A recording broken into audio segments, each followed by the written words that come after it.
City Council meeting.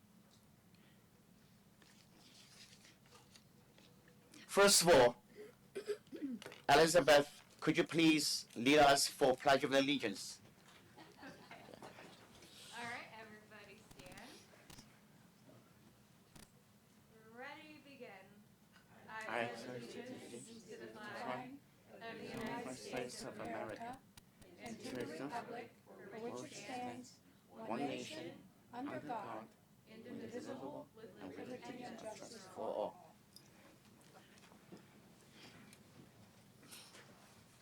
Thank you. Ms. Barr, could you do the roll call, please? Vice Mayor Barnett, Here.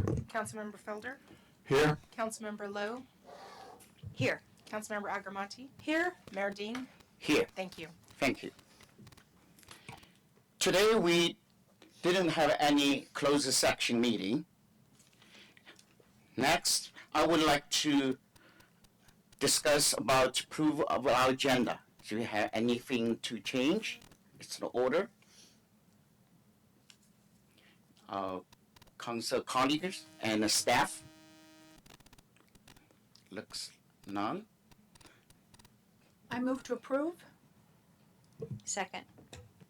Roll call, please. Vice Mayor Barnett, Aye. Councilmember Felder, Aye. Councilmember Lowe, Aye. Councilmember Agramonte, Aye. Mayor Dean. Aye. Thank you. The motion carries unanimously. Thank you. Agenda number 1, comments from the public. Please approach to the podium. Keep your speech 3 minutes or less. Thank you.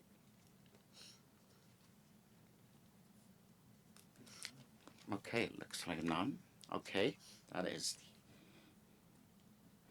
All right. Let's move to agenda number 2, meeting dedication. Thank you, Mr. Mayor. I am saddened, yet have wonderful memories of Rosemarie Pedronzini. It's interesting. Well, I'll go through. Passed away on April 30th, 2022. She was, yes, passed away on April 30th, 2022. She won, I think it was shy of her 86th birthday. Rosemarie was born at Stanford Lane Hospital in San Francisco to Gust and Rosa Karabocious. The family moved to Sonoma when Rosemarie was 10. She began working at her father's store, Gus's Fountain at Four Corners. She graduated from Sonoma Valley High School. Later in life, married this wonderful man, Ben Pedronzini, who taught her how to ride a bike. He later became her husband. They were married for more than 60 years. Ben passed away in 2020, and the couple had one daughter, Roseanne. This is tough for me. Ben, she loved dancing, and she was actually known for riding on her son-in-law's Harley Davidson, which is pretty cool. She loved her community and donated her time to the Sonoma League of Historic Preservation and Relay for Life, and a fundraiser for the American Cancer Society. She also fought against Rosewood, the developers who wanted to build above Mountain Cemetery. Roseanne and Rob, in addition to her daughter and son-in-law, Roseanne and Bob Sampson of El Verano, Rosemarie is survived by her brother, who is here today, Jim Karabocious, the gentleman with the black shirt. I'm so glad he came, of Sonoma. Her nieces and nephew, cousins. She is preceded in death by her husband, parents, and brother, Louis Karabocious. Rosemarie almost had a cult here in Sonoma. She would come in and speak her mind, say what she thought of us. She liked us, she'd say whatever she wanted about the city of Sonoma, what we were doing wrong. And her loving husband, similar to my husband, was always in the background, but he was a great guy. And she would get up, his name was Benny. And Rosemary would get up at that podium and say, I know I'm not supposed to say this, but damn it. And she'd say, I know Benny's listening and he's going to be mad at me. And Benny was here with her in spirit, and sometimes he actually attended. If you could imagine, people loved it when she showed up. And we'd go, okay, Rosemary, thank you. And she'd go, I'm not finished. But she was the greatest. She is really going to be missed. She's done some wonderful things here in the city, and she's someone who's really missed, and I want to have Jim and the Zabbonis over and Roxanne and her husband for a dinner or something, just to say hello to you.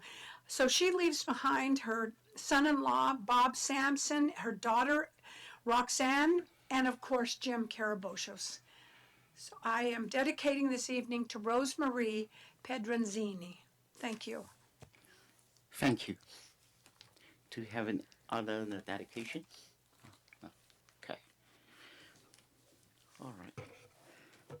Let's move to agenda number 3, presentations. Agenda number 3.1, proclamation in honor of the Asia, America, and the Pacific Islander Heritage Month in the city of the Sonoma. The May was chosen by America, actually, 30 years ago.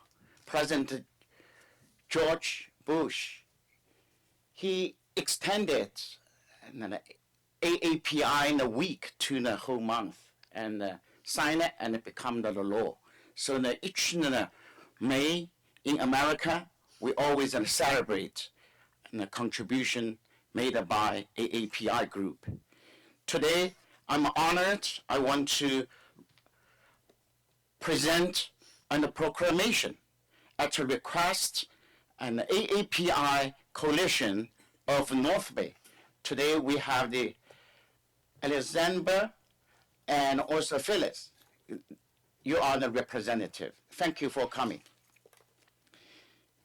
Do you want to say something? Yes, thank you. Yeah, thank you for having us this evening to honor API Heritage Month here in Sonoma, and hopefully all throughout all of our other cities and towns throughout this county.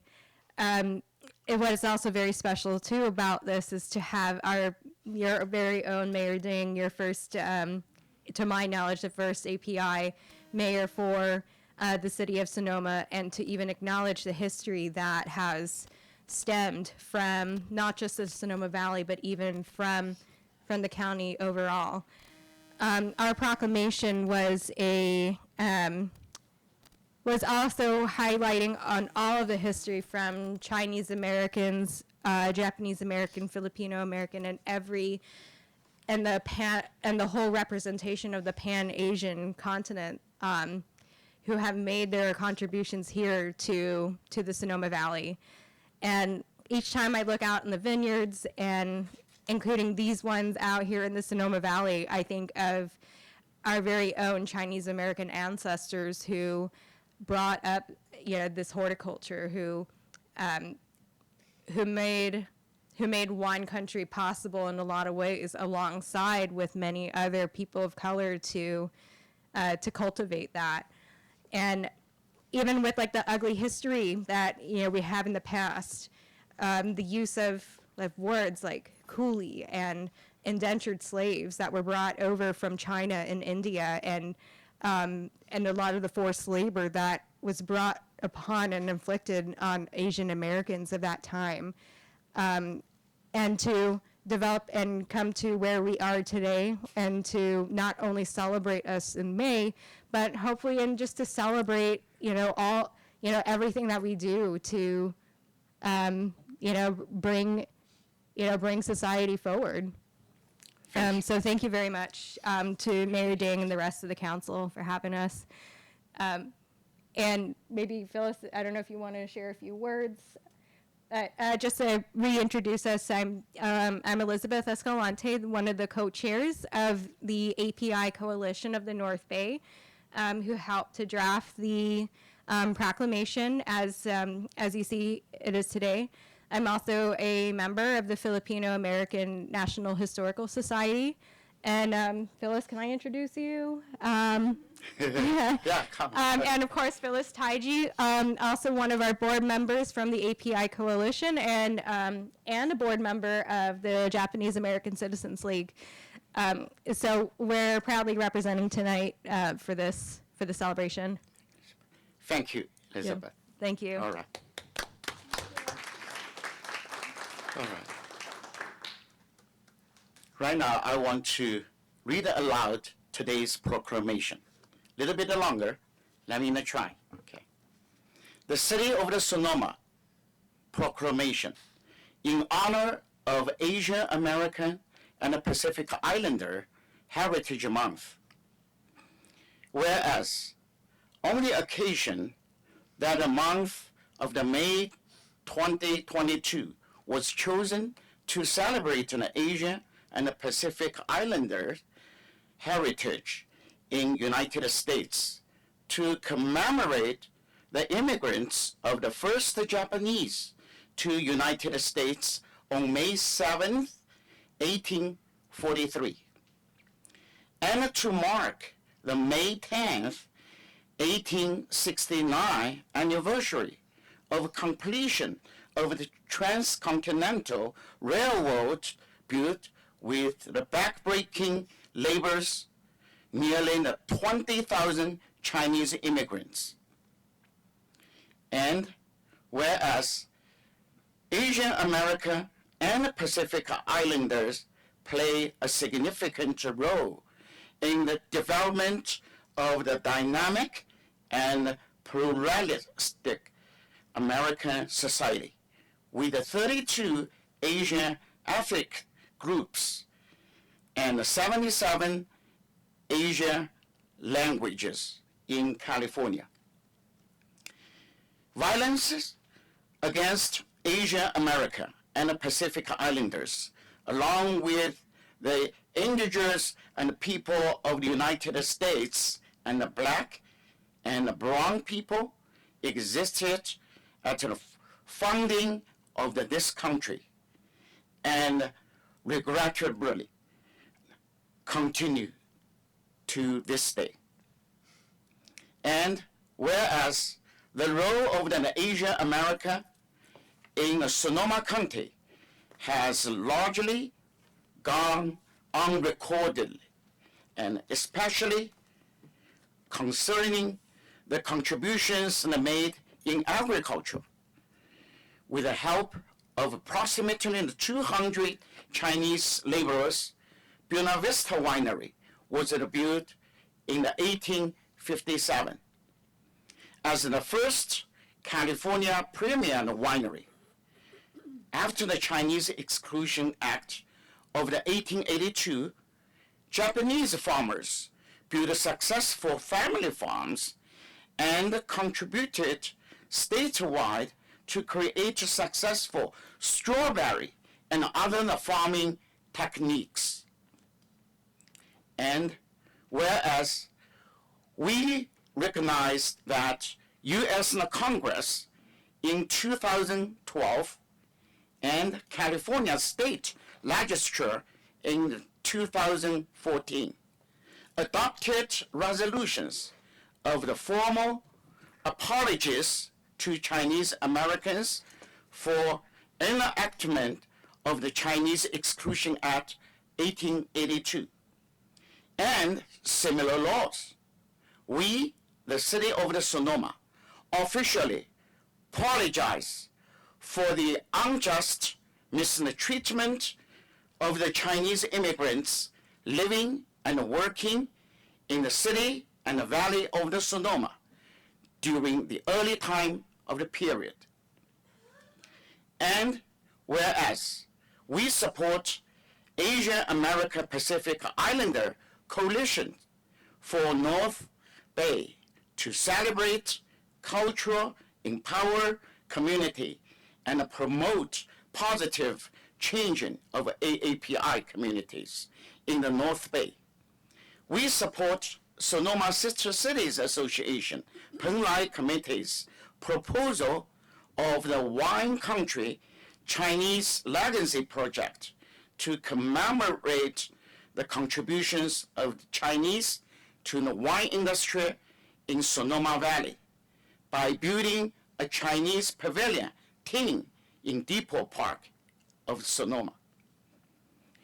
Therefore, be it resolved that I, Jack Dean, Mayor of the City of the Sonoma, am honored to commemorate the valuable contributions of the Chinese immigrants, along with the special contributions of the all Asia Americans and the Pacific Islanders who were underdocumented and unrecorded in California history.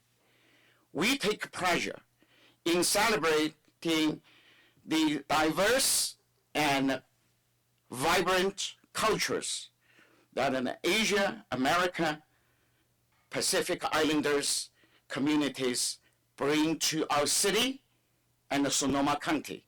Jack Dean, Mayor. I would like to present to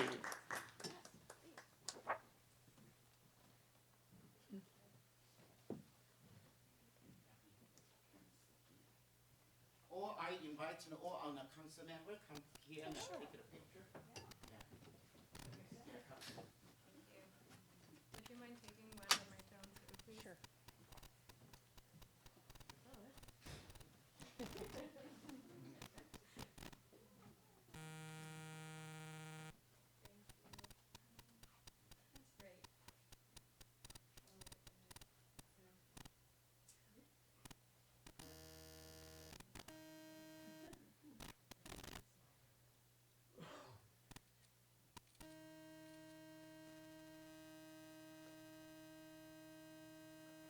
Thank you.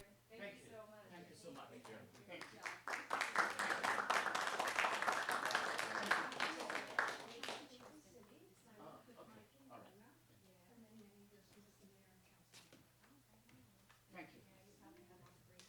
Congratulations also to Teachers Month as well. Oh, yeah, yeah. That too. Thank you. Yeah, thank you so much. I saw you, Kelso. Am I in the right seat? I forgot my iPad. I have the wrong one. It was a long time ago. Not much. I never forget them. Nice job. Oh, thank you. Thank you, everyone. Yeah. Thank you so much. That was all great. my colleagues Yeah, and thank you. staff and all other residents. Especially thank you to the Elizabeth and the Phyllis. You all represent our AAPI community. Thank you. And Mayor Ding, may I say that Yes. you did a wonderful job on Saturday with the presentation at the library. Oh, So if yes. you were not able to attend, perhaps, I don't know, maybe it's on YouTube, I don't know. But he did, it was a historical presentation about the Chinese community history in Sonoma Valley. I learned a lot. The room was packed too. Everybody, there wasn't an empty chair, and so you're doing a lot of good things, and we're really proud of you. Thank you. Thank you for your support and also understanding. Yeah, thank you. Let's move on to our next agenda. Agenda number 3.2, introduction of the new city staff, acting city manager. Mayor Ding and City Council. So I'm really pleased to introduce Kathy Bartondale. She's our new administrative assistant in Public Works. So she started with us on April 25th in our Public Works department. She's a Sonoma native and comes to us with over 37 years administrative experience. She started when she was 10. And most recently, she worked as the Wine Country This Week magazine office manager. She worked there for 20 years, and she's also had stints at the Sonoma Index Tribune, Albertsons, and Adobe Drug. Kathy lives in the city of Sonoma with her husband, Greg, who's also here. And she has 2 adult children, Tanner Gore and a daughter, Whitney Gore. So welcome. Thank you. Welcome. Thank you, Sue. Let's move on. Agenda number 4, consent calendar. All items listed on the consent calendars are considered to be routine and will be acted upon by a single motion. Our staff and city, anything you want to move, pull out? Oh, no. All right. So we like take the motion. I move that we. Right. You can allow public comment on Yes. all the items. Yeah. Right now, I open to the public. If any other comments for agenda number 4. Looks like none. Okay. Let me close the public comments. So we take the motion. I move that we approve the consent calendar, specifically items 4.2 through 4.7. And second? Roll call, please. Vice Mayor Barnett, Aye. Councilmember Felder, Aye. Councilmember Lowe, Aye. Councilmember Agramonte, Aye. Mayor Dean. Aye. Thank you. The motion carries unanimously. Thank you. Agenda number 5, public hearing. Today, we don't have public hearing. Agenda number 6, regular calendar. Agenda number 6.1, discussion, consideration, and a possible action to approve a resolution and an employment agreement appointing the Sue Casey as interim city manager, effective on May 18, 2022. Thank you, Mayor Ding, members of the council, David Ruderman, Assistant City Attorney. Before you this evening is a contract with Ms. Casey to acknowledge her as the interim city manager. She's currently serving as the acting city manager. And under the Brown Act, any council action on the salaries or fringe benefits of executives of local agencies have to be obviously on the council business section of a regular meeting. And a short summary of the matter has to be provided. So that's what I'm here to do, and happy to answer any questions. The contract is essentially identical to the previous one, other than the change in the name from acting to interim. The annual salary, as before, is $215,900 a year. The only other changes were the inclusion of a $500 a month automobile allowance, $7,500 a year in deferred compensation, and 20 days of admin leave. But otherwise, the benefits are the same as enjoyed by management. That is my summary of the employment agreement before you. Happy to answer any questions. All right. Any questions? No? Do you have any questions? Okay. Yeah. I want to say, thank you, Sue. You stand up and help the city. And during the past months, you did wonderful work. All our city council and the colleagues very much appreciate. And also, I would say congratulations for the agreement effective today. And in the motion, we want to. Public comments, I please. always did that Yeah. myself, Jeff. Not to worry. I got used to. Right now, I open to the public for the comments. Looks like none. Okay. I want to close the public comments. Anyone want to make a motion? I'll make a motion to approve. Who's second? I second. Roll call, please. Vice Mayor Barnett, Aye. Councilmember Felder, Aye. Councilmember Lowe, Aye. Councilmember Agramonte, Aye. Mayor Ding. Aye. Thank you. The motion carries unanimously. Thank you.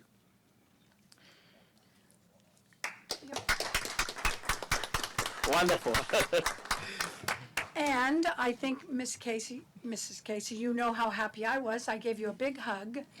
I am so relieved. You've done so many wonderful things in the last, as you've been as acting city manager. I really, really appreciate. And I'm a hard one.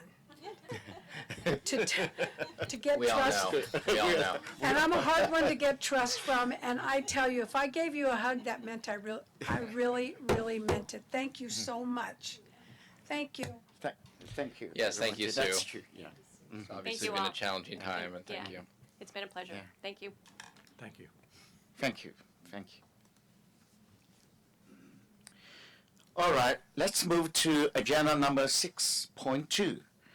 Discussion, consider, and take possible action to adopt an ordinance amending Sonoma Municipal Code, Title II-Administration and Personnel, by 1, repealing and Chapter 2.48, Community Services and Environment Commission, and then adding a new Chapter 2.48, Parks, Recreation, and Open Space Committee, and 2, adding a new Chapter 2.50, Climate and Action Committee, and amending the title 12-Streets and Sidewalks by amending Section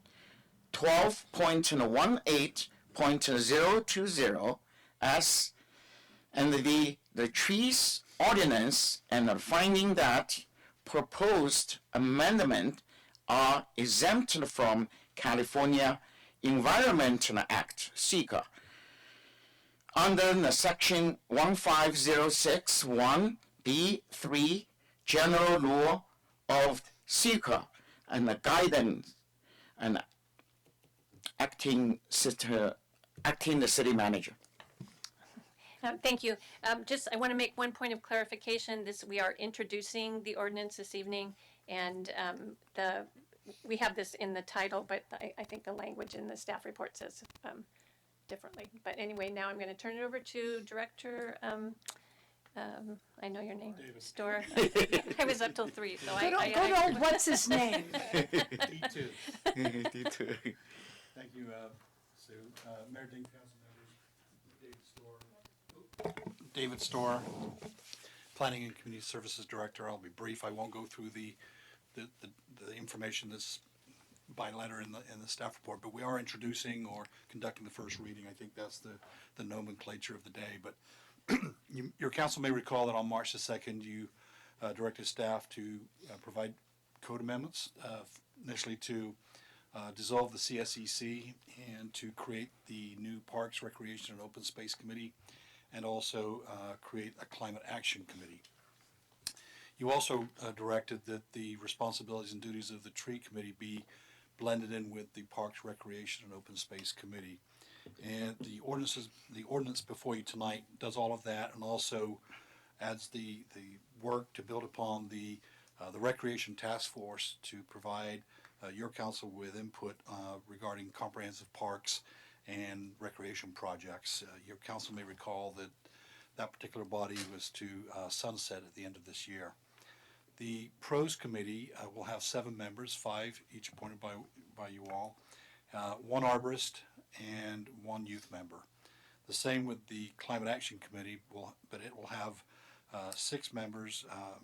5 will be appointed by your council each, and then 1 youth member as well. The responsibilities of both of the committees are in your staff report. I won't go through each one of those, but I do request that you make one change to bullet number 1 under the Climate Action Committee. It's redundant. It's basically the last part of the sentence.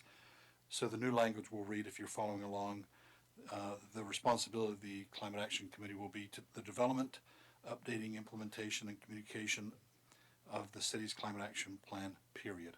The reason for that is the last part of that sentence is the bullet number 2. So apologies for that. So again, tonight we request that you, request that you would introduce the ordinance or conduct the first reading. This concludes staff's report. Thank you.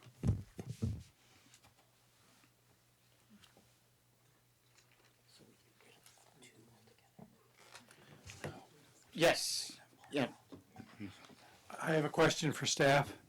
Is there some reason that we have chosen to drop the word commission and insert committee, especially for pros? Other than that, there may be just different nomenclature in your code, but no, it could be a commission, but I think for brevity, it was to go with committees on both 'Cause parts. I'm curious, we're eliminating another commission, and I would have thought that we would have come up with a replacement commission. Well, you can certainly, that's council's prerogative. You can also create the Climate Action Commission too. Well, I can see that might be a committee, but as it had been in the past, but anyway, just a question, and I'd leave it up to the rest of the council. Sure. Yes. Thank you, David, for that, and thank you for all your hard work, and Sue, on this. I think this is great for the city. My question relates to, so this is the introduction of the ordinance, and then at the next meeting will be the second reading. That'll be the adoption. I think that's just the new names now that we call it. First is introduction. The second reading is the adoption. So we use So that that'll language. be on June 1st. That is correct. It'll be on the consent. So then how quickly can we appoint and get these commissions going and doing all their great work? Like, we can advertise on June 1st? Well, I would start advertising after you actually adopt the ordinance, so Thursday. I Oh, would put out after a- this, okay, Well, great. no, not tomorrow, but after you adopt the ordinance, when you have the piece, because you're not going to go into effect for 30 days from that. So in between that time from the adoption, so immediately upon adoption, the next day I'll send out a press release and open up the recruitment for that, and then you can have someone in place. It probably would be July or August. It would be So our first first meeting in August. meeting in August, we could start appointing. And then perhaps they could start meeting by September? Yeah. Okay, thank you. Yeah, they could meet in August. Yes. Sandra. On some of our other committees or commissions, we have at least one person or only one person who lives outside the city limits. In these particular cases, you have that applies to the youth member. I'm glad to see youth members, first of all. I think that's about a long time coming. And the other non-voting member, the tree person or whatever. Was there any thought given to having one person who could live outside the city limits as part of the committee, as we have on like the planning commission and design review? Certainly, you could expand the goal is to have each council member appoint somebody from the community. Then, in some other cases, you can have additional members or alternates, if you will, that could be from the valley. But I think the direct request, I think, was let's get the base core, one person per council member, and then add to that as you desire. So you can certainly expand it, I think. Now, I don't know that each council member would want to give up their appointment for somebody in the city, for somebody out, to keep the number at 7, at least in the case of the pros. But we can certainly do that if that's the council's prerogative, to do something like that. I think it's a good idea, personally. I think we've been talking a lot about being very inclusive. That's why I really commend the inclusion of a youth member. But, you know, we've taken on issues that are outside the city limits. Everybody comes into the city for schools and for shopping and for whatever. I wouldn't have, I mean, certainly I'll go with the direction of the council, but it just seems like it would be in keeping with what we have in our other commissions, and so just wondered why it wouldn't be there. Yes. I agree with Councilmember Lowe. My only question, or I think this is true, I'm just not sure, but when we I think in 2017 or 18, when we redid the appointments to commissions, I think there's a blanket policy that applies to all commissions that allows an out-of-city seat as long as they're in the school district. And so I think that would apply to the, like if these new commissions fall under that blanket policy, I think it would, yeah. If I can, Yeah. Vice Mayor Barnett, that policy right now will have to be updated. It'll have to be revised because right now it does have specific, it calls out in the exhibits who that applies to. So we would just need to update that. And as far as the appointment by direct appointment, in the past, we have had instances, I mean, right now there's a sitting commissioner on the CFAC that is the out of area individual that was mayor or council member Agramonte's appointment. So it has been where they've appointed someone that was outside of the city limit. No, I understand that, but the way it's specified in this ordinance, it doesn't, at least the way I read it, could be reading it wrong. It only specifies that as an option for the youth member, and the other, it doesn't specify that. It says qualified electors of the city, period. So it does Yeah, specify you're right. that for the youth. Am I reading that correctly? I'm seeing That's heads the way nod. it was intended, but. That was the way it was intended, and so I'm just questioning, since it's a first reading, that to get the direction from the council whether or not we'd like to be inclusive and consistent with our other commissions and committees by having an option of one person from outside the city limits. So I think that our policy, and Rebecca can correct me, is that the overall policy to which these ordinances refer says that for this type of a city commission or committee, each elected council member appoints one person. I don't know if it specifies if that person has to be an elector or it doesn't. And then there are the at-large, which is a youth member separately. So if the council wanted to allow for the direct appointee to reside within the valley generally, we just have to change that language in either or both of them. Yeah. I would like to do that. I would want the policies for all the other commissions to be the same as this. The only thing is, and this has happened before, if an individual council member appoints somebody outside the city and they do it first, then it's over. Right. I mean, no one else can do that, so, yeah. Right. Which is fine, I mean, that's the way it's worked. Well, It that's just- the way, it just I mean, if should that's be the way it works, consistent. it's the way it works. It's kind of Yeah. like, it's like draft day, sometimes you get your first choice and sometimes you don't. Yeah. So, anyway, Joe Montana went in like the 10th round and he turned out to be pretty good. So, I'm okay with that. I'll bring in a couple of options and That's great. go from there. Mr. How Mayor, many just a- members sorry. for each in the commission? 5 or 7? In the case, yeah, it changes. We did it differently Okay. because of the two people on the pros.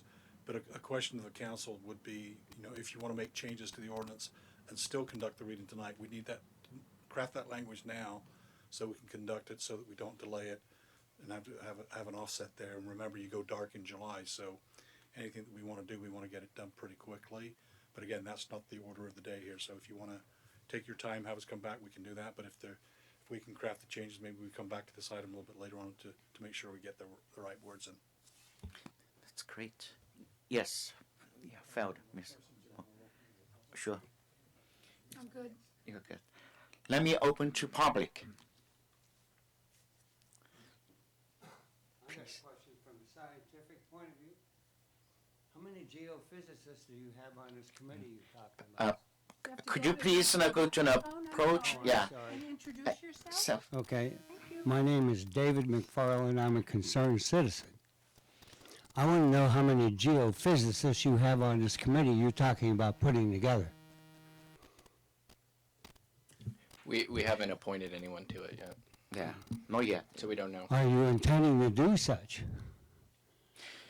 I think this question cannot be answered today because today we just consider discussion and try to and identify any issue. Of course, yeah, your question is, yeah, bring somebody out a little more, you know. You better get somebody who knows what they're talking about, I can assure you of that.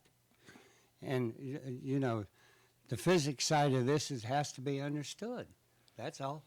I hope I made my point. Thank you. All right, thank you. Oh, here comes a nuclear physicist. Hi, I'm Jacqueline Steuer, Steuer, and I'm here as co-chair of the First Congregational Church of Sonoma's Earth Care Alliance. The Earth Care Alliance is a group of 25 environmental activists from the First Congregational Church, Congregation Shir Shalom, the Methodist Church, and the broader community. The First Congregational Church is a creation justice church, which means the church works to guide the congregation in determining how it can best embody a commitment to care for God's creation. I'm here to support the council's decision to establish a climate action committee.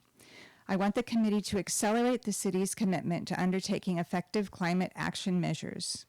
Climate actions must be accelerated now that we are in a code red alert stage of a climate catastrophe.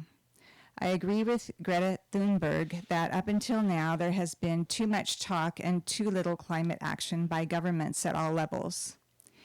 And quoting from the city's own approved climate emergency resolution, whereas it is inexcusable to do too little, too late, knowingly subjecting our fellow humans now and in the future to societal breakdown, shortages of food and clean water, economic collapse, vast refugee movements, and life on an increasingly uninhabitable planet, the city must make a greater commitment to the countywide climate emergency mobilization strategy that is being implemented by the Regional Climate Protection Authority.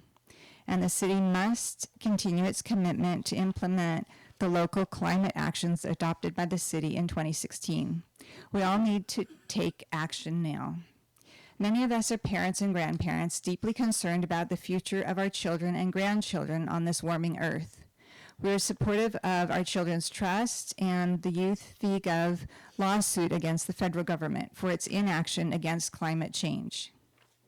The Earth Care Alliance will collaborate with the city and its new Climate Action Committee. We will help to mobilize the broader community in support of urgent climate action measures. We want to see innovative, immediate actions to reduce our carbon footprint.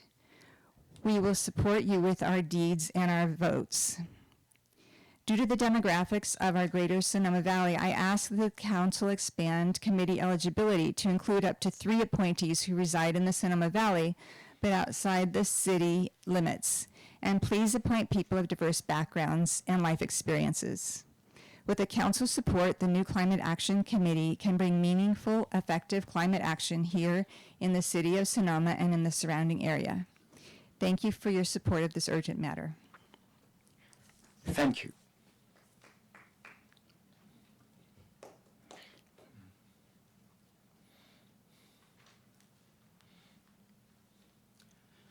Members of the council, staff, members of the public, Tom Conlon, 18850 Robinson Road, outside the city limits. I'm in a bit of between a rock and a hard place tonight because I have been urging the city to take action on our climate emergency for going on over 10 years now. And this is now the 3rd reorganization of the city's advisory committee to your body. When this matter was first proposed, this newest committee, I used the phrase rearranging the deck chairs. We are falling behind our county, our state is falling behind the nation and the rest of the world. I was surprised to find that California has our heat pump installations are behind the national average for heat pump growth rates. This is inexcusable for what is supposed to be a green community to be falling so far behind. I feel that the ordinance in front of you could be interpreted, some pieces of it could be interpreted as repealing portions of the climate emergency resolution that a previous council passed. The word emergency was in there. Imagine if we were dealing with our COVID emergency and our economic emergency when COVID hit, as slowly as we're dealing with the climate emergency. It's boggles my mind. I also hope that you will expand representation. I appreciate the comments on council members in this direction. And I also feel that this county-wide climate emergency mobilization strategy, there's actually quite a bit of good work that's taken place there in the last 6 months in particular, as that group has coalesced. I feel that the city is not been participating, partly because of your own staff changes and the council's own changes. But I urge you to re-engage with our CPA and the great work that's being done up there. There are a number of template policies that the city could adopt fairly quickly and cost effectively. I specifically mean the energy code, the REACH code for buildings in Sonoma, the all electric REACH code, the electric vehicle charger REACH code, and the new gas station ban, which will actually save staff time by eliminating unnecessary gas station proposals that might be brought forward at some future date. So again, I hope you'll take that information into account as you make your decision tonight. Thank you for your consideration. Thank you, Tom.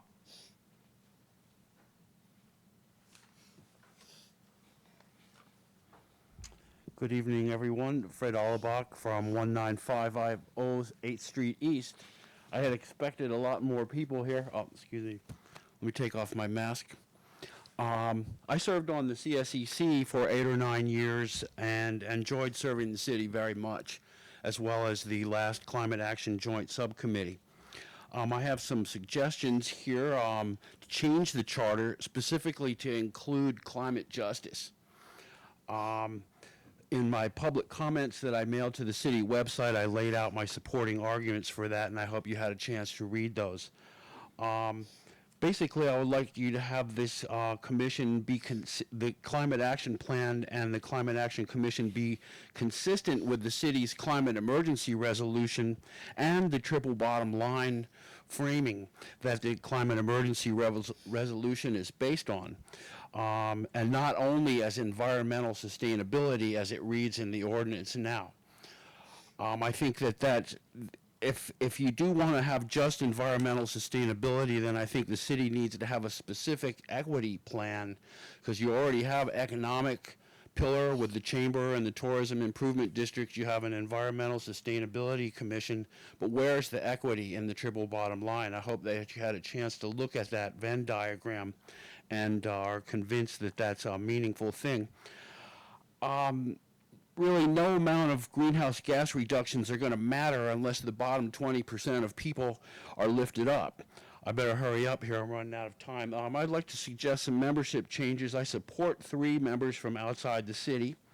I support choosing for positions and not blank council choices, because the CSEC recommended specific interests to be represented, and hopefully those can be represented, and they may not be if it's just blank council choices. And the membership in the charter calls for a climate justice equity position, but if you read the charter, no one will be able to work on that. So there's an inconsistency in the type of member you're calling for and what the charter of the commission is. So you want to have someone come in like me, who when I was on the Climate Justice Subcommittee, and be hammering away on that and find that there's really no intention of addressing that in that forum. So I think either you should eliminate that position of membership or else change the charter so that the commission can address that. I have a client who lives in Valley of the Moon, or Moon Valley, and she's just the kind of person who climate justice would be aimed at in the city. She needs an air conditioner, she needs a roof paint job, she needs help with her electric, she doesn't have a cooler in her place, and she's poor, her car broke down, and she can't go to the doctor, and she's in a hot trailer barely making her rent. Now, whereas climate justice is to address the disparity of the wealthy folks who caused the climate crisis having disproportionate impacts on people like my client in Moon Valley. So that's what climate justice would be. And you can't just hang those folks out to dry. So thanks for giving me an extra 20 seconds. I have a few more things, but I think you got the gist of what I'm saying. Thank you, Fred. Any more public comments? It looks like none. Okay. All right. Yeah. Let me close. Oh, I'm sorry. Yeah. Let me close public comments. Yes. In the description here of the Climate Action Committee, it says other duties and responsibilities as delegated by the City Council. We could perhaps say, I think that's kind of a catch-all, and perhaps to Mr. Alabak's point, that it certainly could be something, added. I don't think that this this list was meant to be exclusive or discrete, and so I feel like that if the committee as formed chose to tackle that subject, it would not be inappropriate. I mean, I don't think we need to change it so much as just acknowledge that. I'm looking to staff to see if I'm on the right track with that. And that's the case with both committees that we've created. We have that catch-all in there. There's going to be things that are going to come up that we don't even know about right now, and that's going to give us that flexibility to be able to address those issues. You might recall that the CSEC was taking upon itself different activities. Parks, recreation, open space were not addressed. The environment wasn't addressed. And that's why we called it separation, so that we could focus exclusively on climate. And Mr. Mayor, I do believe David and I might have got the places that we could change. If you're interested in having some language, we'll do it on the fly tonight so that we can get the first reading done. Yeah, if we could just make a motion to that effect, that that this is under the same guidelines as all of our other committees, one person from outside the city limit plus the ex officio members. I'm hearing people wanting to expand the committee. How many people, remind me, are on the planning commission? 7. 7. Is that inclusive of an alternate? No. No. So it's 7 plus an alternate. We have the ability to make an appointment to that position. Correct. So, Are you planning any alternates for these commissions? Not as presently constituted in the ordinance. No, we need to have that too. We could, if we added an alternate, and with the youth person and so forth, I think we could come close to being a little bit more flexible in terms of our representation. If I can just remind the council, you've got 2 committees. One is the pros. Right. That has an arborist. The arborist could certainly come from outside of the area. Correct.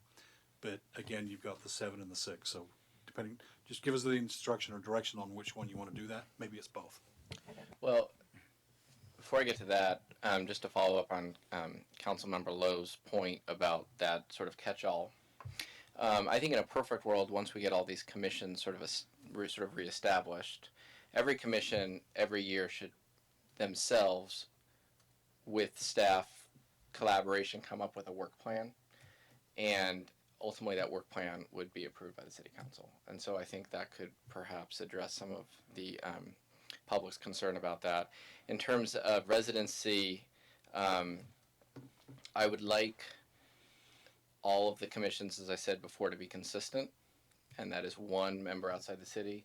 In this case, though, I understand other commissions don't have a youth member, and other commissions don't have like an arborist. And the reality is maybe we don't have a qualified arborist in the city limits. Maybe we do, maybe we don't. So that position probably should be Valley. And then youth, I would be okay with youth, as you've, I believe, put in the staff report, being city or Valley, basically school district. And then I would also be okay with then one of our appointments being from the Valley. I would be okay with that. And ultimately, it might not end up being all from there might not be 3. All 5 of us may choose someone from the city. We don't know exactly how it's going to work out, but I would be okay with that option. Councilmember Felder. A couple of things. First of all, to address Councilmember Lowe's question about alternates, keep in mind that an alternate does not have any participation or voting capability on a commission unless there's a member absent. So you understand that. So, okay. I believe I'm your alternate on one committee, and I've had that experience personally. So, But I mean, no, I that understand, does sir. apply. Yeah, And the absolutely. other, I would like to hear from the rest of the council on whether they consider this title thing of commission versus committee is important. To me, it is, because if you establish a new group and you don't give them kind of a level playing field with the other organizations that are designated to report to the council, I think you feel kind of as a lower level. And I think at least the pros should be a commission. I'm not so sure about climate action, but I could go either way on that as well. I But think your I point think- is well taken. I think we should be consistent, just as Vice Mayor Barnett said, with our appointments. I think we should be consistent with the title as well. I don't, with both of them, why not? And I certainly support having at least the option for an out-of-city participant. Also, I agree, with the both Councilmember Lowe and the Councilmember Felder. Yeah, we should include more residents. And actually, we are in the city of the Sonoma, and historically, geographically, it's a much bigger area. So we should consider. And also, I realize, and residents, even somebody recently I talked with many historian. Most of them they lived out of the city, but they had much more knowledge than the people and lived within the city. So we can get an opportunity to listen to different voice and a different version. It's good for the city. As to the name, I think this commission should be equally important as the planning commission or other commission. So I prefer to use the same name in a commission. Thank you. And I believe, correct me if I'm wrong, the alternate has to be, for our other commissions, the alternate has to be a city resident? They're supposed to be, and that was the reason for that was at one time all of the 5 that were directly appointed were had to be residents, and that way the alternate could fill in for that position. And it wasn't in the policy, and when that came up, that as I said, Madeline or Councilmember Agramonte wanted to appoint someone that was outside to the Cultural and Fine Arts Commission. It kind of went by the wayside. They said didn't have to be the case. And listening to some of the things that one thing I would suggest, I was just talking with the city manager, is some of these things you could include in that overreaching policy and bring back as a revision as opposed to individual, they want these all to be consistent. The goal, correct me if I'm wrong, but these are ordinances, right? And it's easier to change a policy than the municipal code. So I will leave it up to you guys, but the council can always change and sort of refine the policy.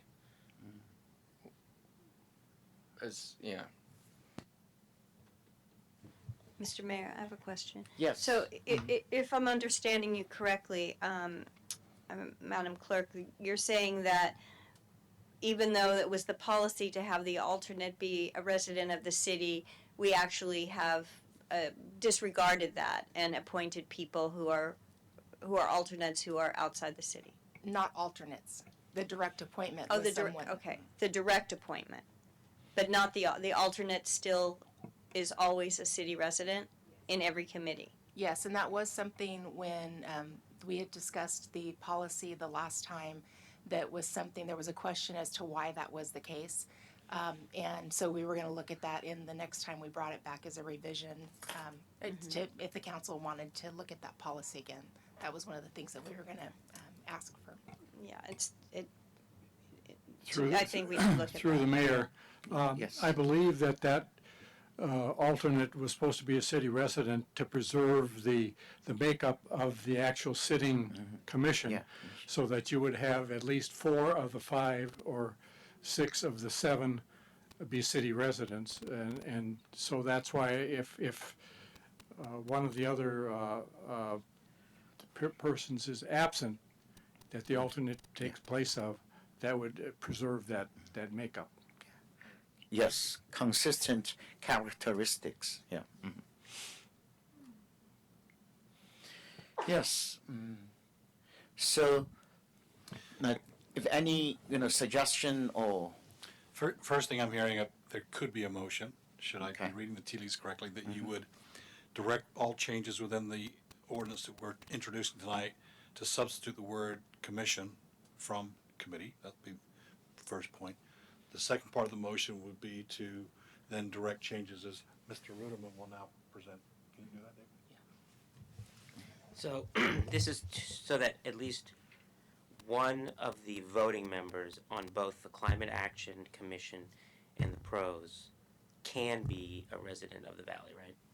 So what I would do, and I guess you're recording this so you can refer back to it later, I would remove from the section on composition where it says, and I'm going to read from the PROS, 5 of the committee members shall be voting members, and then I would cross out who shall be qualified electors of the city and leave in with each city council member making 1 direct appointment.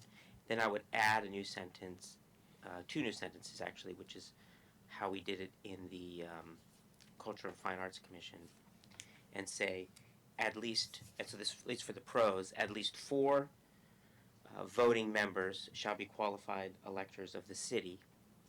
The remaining voting member may be a qualified elector of Sonoma Valley as defined by the Council, Commission, and Committee appointment policy. And then the same edit would be made to Climate Action Committee under 2.50020. Strike out, it would be, so there it says, oh, it's the same, because it's 5 in both of them. So it would be the same change there as well. So that 4 have to be qualified electors, and the remaining may be a qualified elector from the valley. So they have to be over 18 and registered to vote, but they don't Even have the to be youth? in the city. No, the youth is still. I didn't change anything with the youth. So the youth is a non-voting member, and the youth and the arborist can be also in the valley. I have a question. Oh, I'm sorry. Oh, that's, go ahead. Yeah. So the Vice Mayor Barnett mentioned about the definition using the Sonoma Valley in the school district, and that. Yes. Can we use this So or the way that just the way general? and that's in the policy. Okay. So the ordinance just says it's in the person has to reside within Sonoma Valley as defined in the policy, and then I think currently it's the district, right? So and then a future council can change that and make it whatever they want within reason. Okay. Yes. Is there a legal reason why a person has to be registered to vote to serve on these commissions, pardon me? Not that I'm aware of. Can we remove that? Yeah, and I don't know if qualified elector means they have to be registered or just eligible. Does? Well, even the eligibility is in question. Because there are people who reside here that are not eligible to vote for one reason or another. And although I encourage everyone to vote, and I hope you all got your ballot and are voting, but I think that that's very restrictive, and I don't see it necessary in this particular case. But I'm just curious if it were a legal reason that we had it. Yeah, I'm not aware. I haven't researched that recently. I mean, I know there are certainly municipalities that are looking at allowing all sorts of people, even the people who aren't citizens, obviously, to vote. So I presume in something like this, there's quite a bit more leeway. There are people here who are residents who for one reason or another, have decided that they choose not to register to vote, or, you know, they're in the process of that. And I think if we're looking for diversity on our committee, and why put an impediment that might restrict our ability to appoint someone who has a lot to offer? So we could just, because right now, like, for example, with the youth and the arborist, it just says residents. Yes, I think residence is a good word. It would be inconsistent with the other commissions. I understand, and then I would like at future date to look at those, but I think residence is more more in line with what we're looking for, personally. Yes. It was my impression that the requirement for a qualified elector was a way to establish residency. So that you knew that somebody actually lived within city limits or lived within a school district. Whereas if you don't have that proof of residency in some way, like being a qualified elector, how do you prove it? Right. So, I mean, people prove where they live all the time without, you know, by showing their So PG&E bill or whatever. I know, but so I guess if you take out the qualified elector, I'd like to have something that says that you have a way to prove residency. Right. And I think that could be part of our process in the application. Or in the policy. Yeah. It doesn't necessarily, yeah. So, thank you for that. I think that's great. Yes. So our city attorney, so I think what I'm hearing my colleagues say, they would like an alternate to be picked from the valley. Is that what I'm hearing? That was not the proposal that I read out. So It did what not am include I- alternate. It just meant that one of the five One of the five. can be from within the valley. Okay, so what if council members want to appoint others from the county to the board, to the commission? No? Yeah, based on what was discussed earlier, it would be sort of a first come, first serve with respect to the person who's outside the city limits, but within. So it would only be one person on this commission from outside the city? Okay, and I think somebody should be registered to vote. I'm sort of leaning in the what you have agreed to, Bob, with the maybe a PG&E bill, but for me, a person that votes means that they're committed to society. That's a responsibility that you have. So I'm not in favor of that. Yes. I assume you have to be registered to vote to be on the city council or run for city council. Yeah. Well, I Yeah, am. mine. I think that's part of the Yeah. general law of the state. That's Yeah. a legal requirement. This is not that's why I asked, is it a legal requirement? Well, It's I'm not a talking, legal I'm requirement. Yeah. talking commitment. And the I'm just talking commitment. I think it says you're committed to society. I want to share some minor personal experience because I am an immigrant, and the first step is become work legally here, and several years later applying for permanent residency, that is in a green card. And then later on, by immigration law, if you lived here in United States for 5 years, you are eligible to apply for citizenship. That is your choice. And for an immigrant to be and have the right to vote, that is a big issue. And the difference between the green card and the U.S. citizen, major one is vote and to be voted. That is I agree with the Sandra Lowe's, and if we just put in a regular, general term, the residents, and we can, attract more people to participate on the local politics. But from another side, and it's kind of the, special privilege for the citizen because you can vote and also you can be voted. From the visitor point, I want to say, you lived here, or you have the residence here, and also you have the records, and to be as a voter. And according to my, the business, the practice is if you want to testify or verify your residency. Number one, your county's voters registration card. Second is the driver's license. Third, your major bank account. And the fourth, that is your credit card statements. And the fifth, your children's school, the registration records. So putting everything together, 5 or 6 and 7, or sometimes they want to verify, where do you go to the church? Is a local church here? And in this way, and you can get a complete, the information to determine your residency.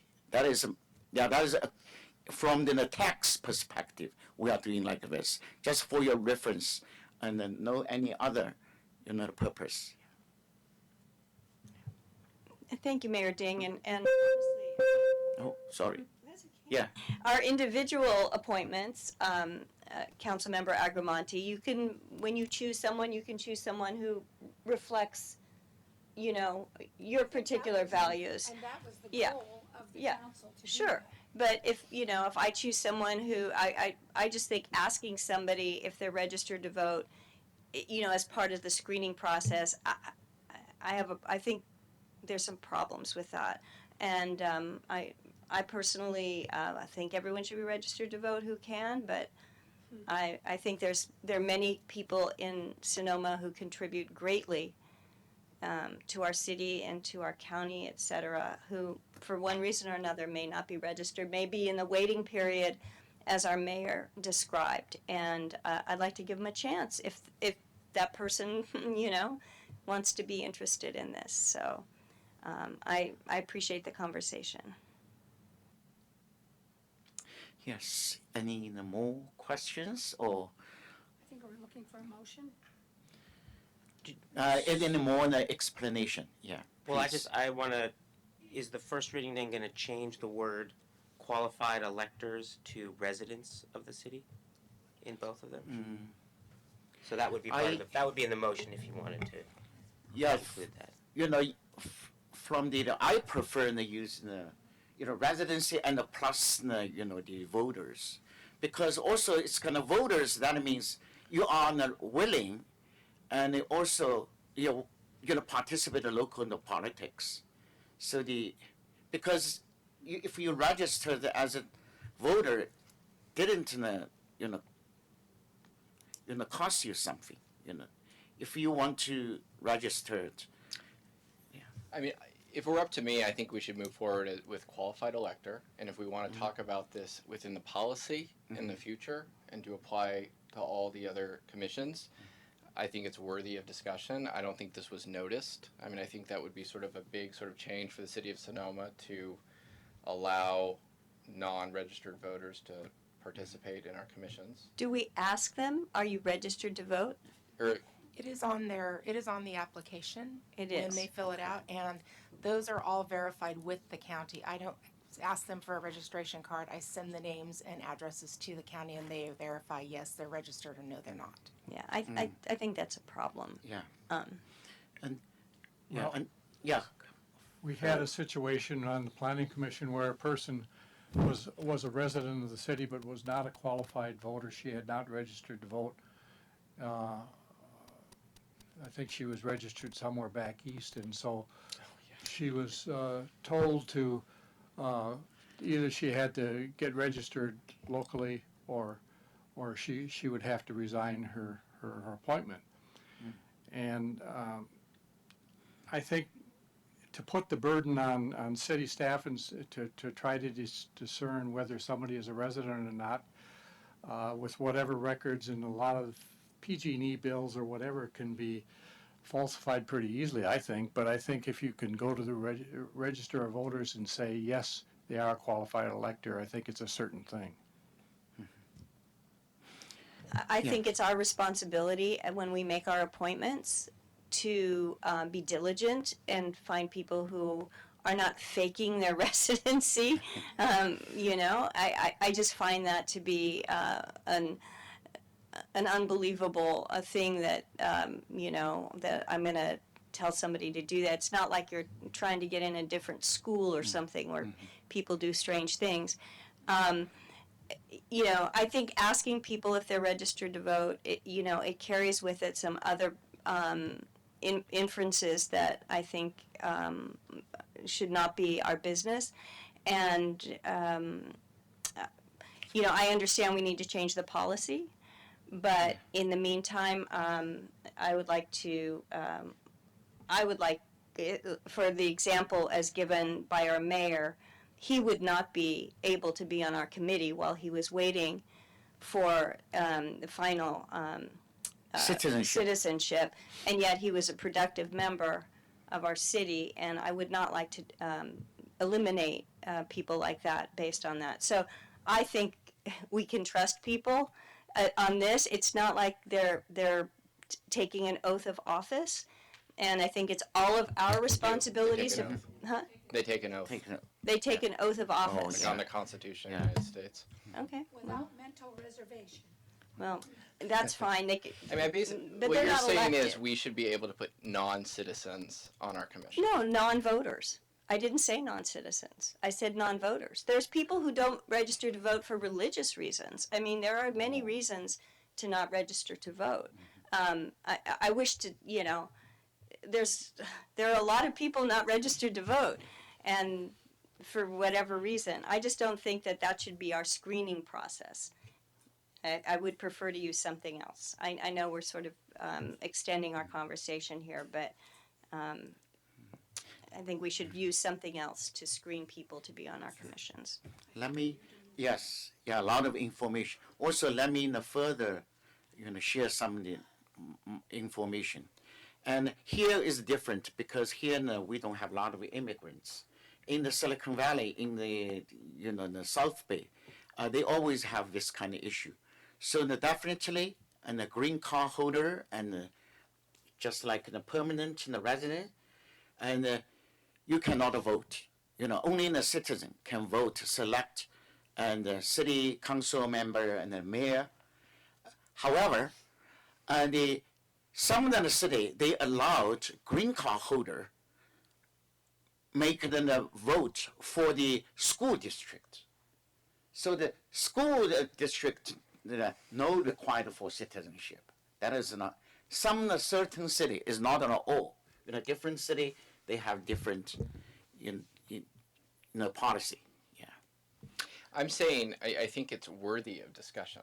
I'm wondering if we could figure out a way to do it and notice it, and because this wasn't part of the agenda. I mean, I'm not saying clearly I'm not it saying you're wasn't. wrong. I'm just saying I want it to be consistent, and we should talk about. I think I'd like to have our attorney take a look at this and see if asking people if they're registered to vote, see what other cities do, and come back and let us know what would be appropriate, because I certainly don't want anybody to be screened out inappropriately and invite any other issues through our process. I mean, it may have been working all along, but since we're talking about inclusion, I think it's an appropriate conversation. I mean, I'm fine with moving this forward pending some counsel from so we can apply it to all of our committees. But my intent is to make sure that people are not unfairly being judged one way or the other for their choice to register to vote or not. All right. Yeah. Or Thank you ability. so much. Any more questions? I would like to take an exemption. Usually, I just open the public comment just only once, but today, I know we have this kind of new message. I want to open the public again. Listen. Yeah. Anything. Thank you, Mayor Ding. This is a fascinating discussion, and it occurred to me in the context of the Climate Action Commission or Committee and Climate Justice that you have probably 7,000 to 8,000 immigrants who maybe don't even have green cards who could be part of this the Climate Action Commission for the out-of-city resident. And so those would be the exact people who could represent climate justice, and these people are known as essential workers in our economy here. They're integral to Sonoma Valley.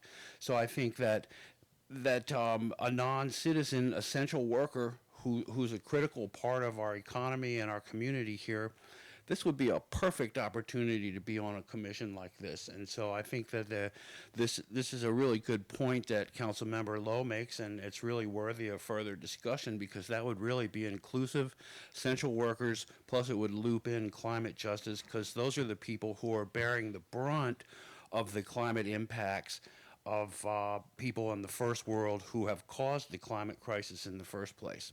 So those are my comments on that. All right. Thank you. Mayor Dang, I appreciate you reopening public comment. And in context of Fred's comments, I would just say I agree with that. In fact, I got off a phone call earlier today with a farm worker group representative who was saying their agricultural people who are working in our community, who are experiencing firsthand how much water is being wasted. And they feel as if they want to contribute to solving the water crisis that we are all facing, but they don't know how to do that right now. And so we're trying to figure out a way to get those voices into the conversation. So I think it's an interesting conversation. I appreciate you having it today.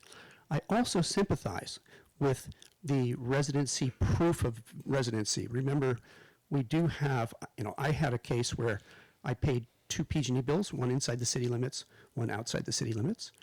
I spent enough time in my city office that I could call it a residence, but that would have been unethical for me to do so. But I want to be sure that we don't create those kinds of loophole opportunities, because we want to be consistent in the way that this policy is implemented. Let's see, if I can just sum up by saying I appreciate, Mr. Felder, your comments about the term commission. I think it is important for us to preserve that and to have all the commissions be on an equal footing. So thank you. Thank you, Tom. All right. Any more? Okay. Yes, be careful. I'm Susan Carley, and I'm a member of the Earth Care Alliance. And I so appreciate that you're considering diversity and inclusion and looking at changing the term to residents so that people are really looked at on what they can bring to the commission. I also appreciate the making it equal by calling it a commission and not lowering the name to committee.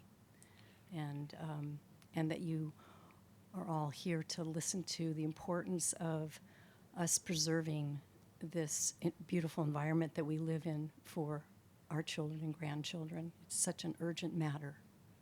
If you haven't had the opportunity to see the movie, Youth v. Gov, it's very informative about where we are with the climate crisis. I learned a lot from it.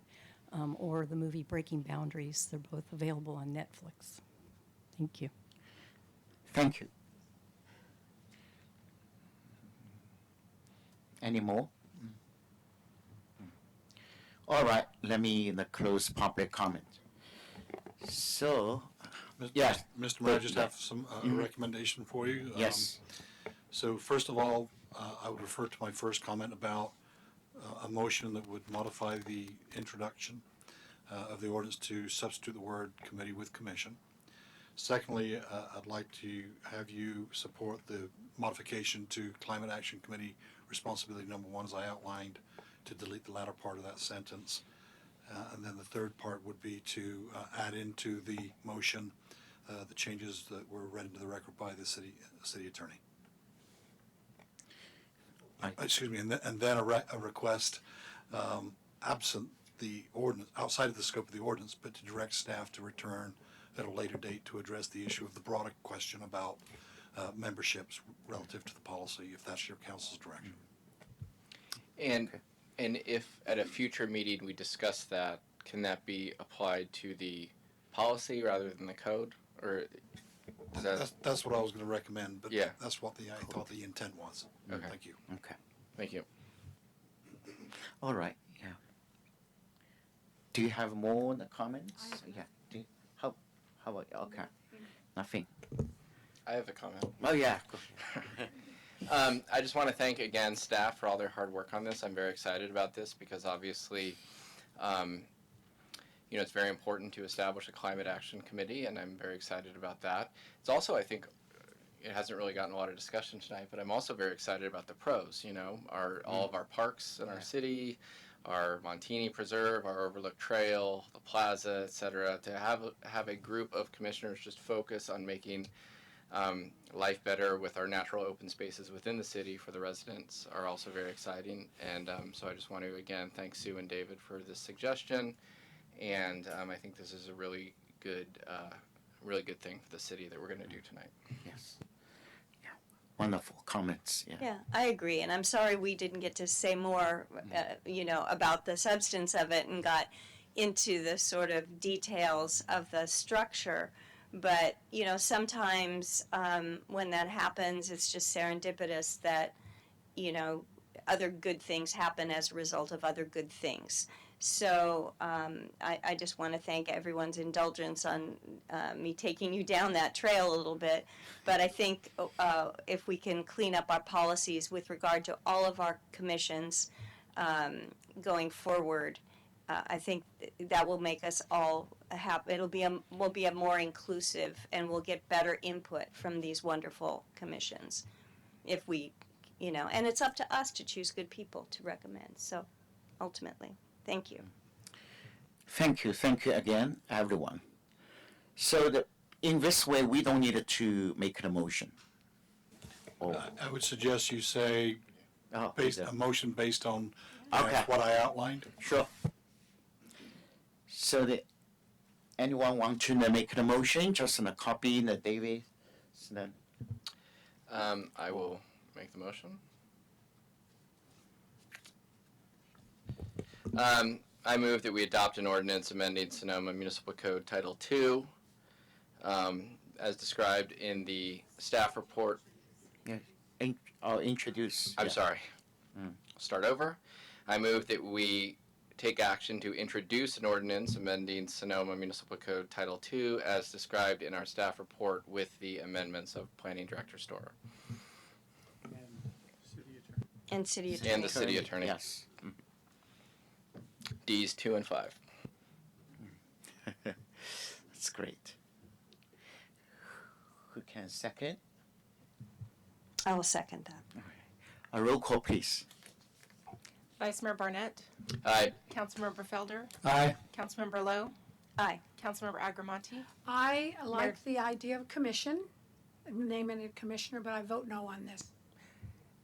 Mayor. Yeah, using the term of the commission instead of a committee.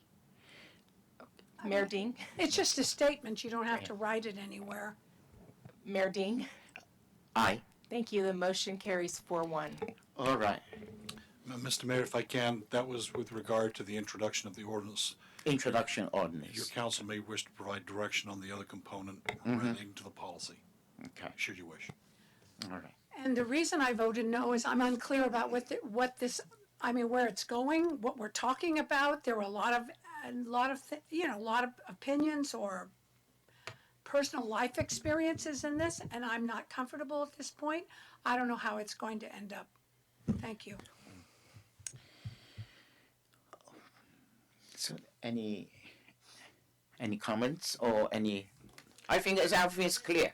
Let's move to the next one. Point 2, adding a new chapter, 2.5. Climate and action. Oh, this one already? Yeah, we already. Oh, yeah. This one we already. Yes. That is the, basically we already finished. That is the, next is the 7.1, and City Council and report and comments. I have a report at Zero Waste.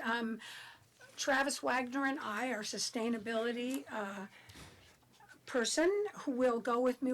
He's away right now, but we'll be visiting Sebastopol, who just opened up of CRV, which I think is really great. They have staff that mans it.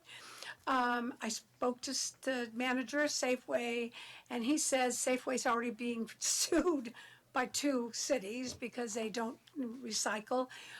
but they are doing something.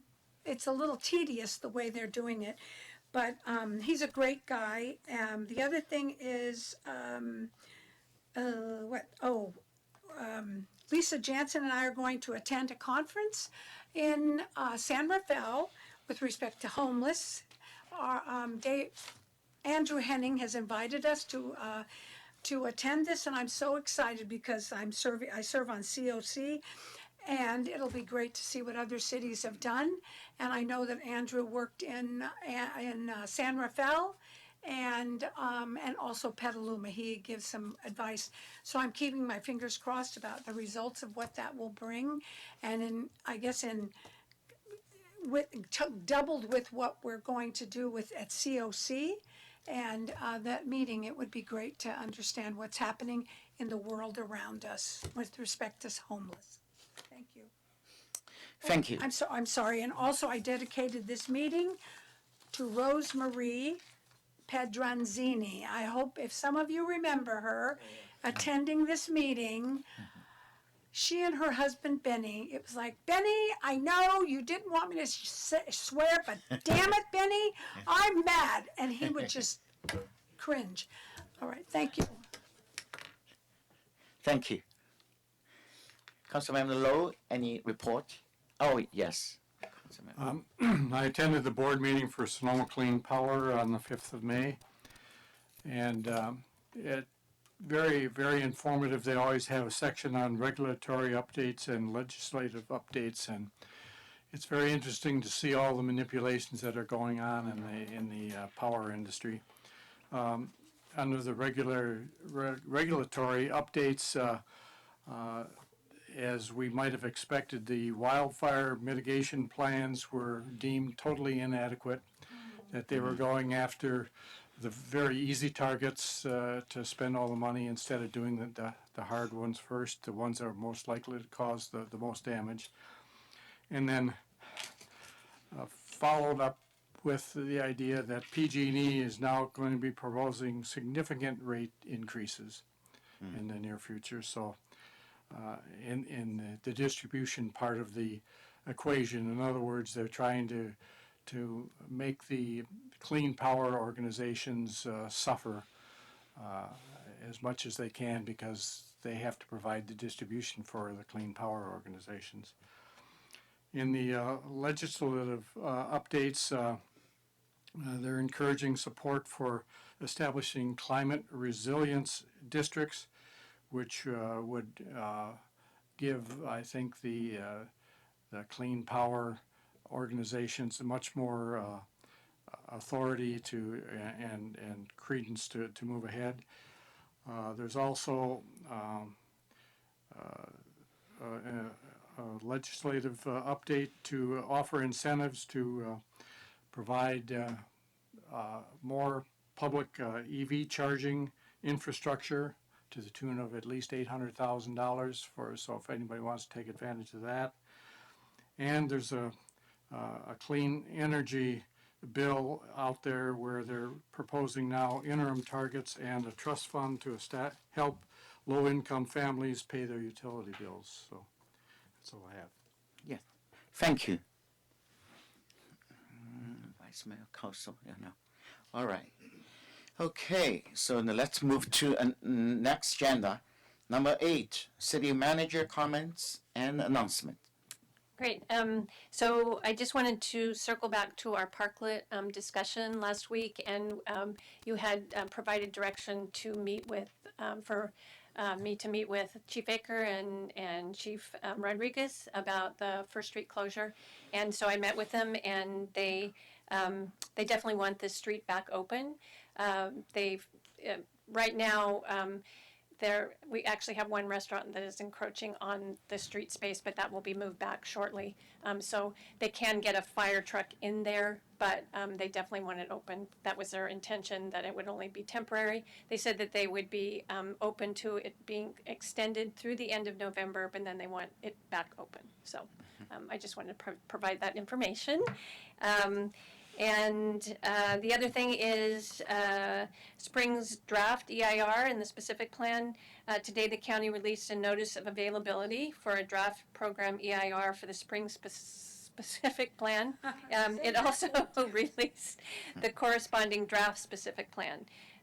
The draft program EIR is almost 1,100 pages, and the draft specific plan is 153 pages. So the County Planning Commission will hold a virtual only meeting on June 16th at 1 p.m. regarding the adequacy and accuracy of the DEIR.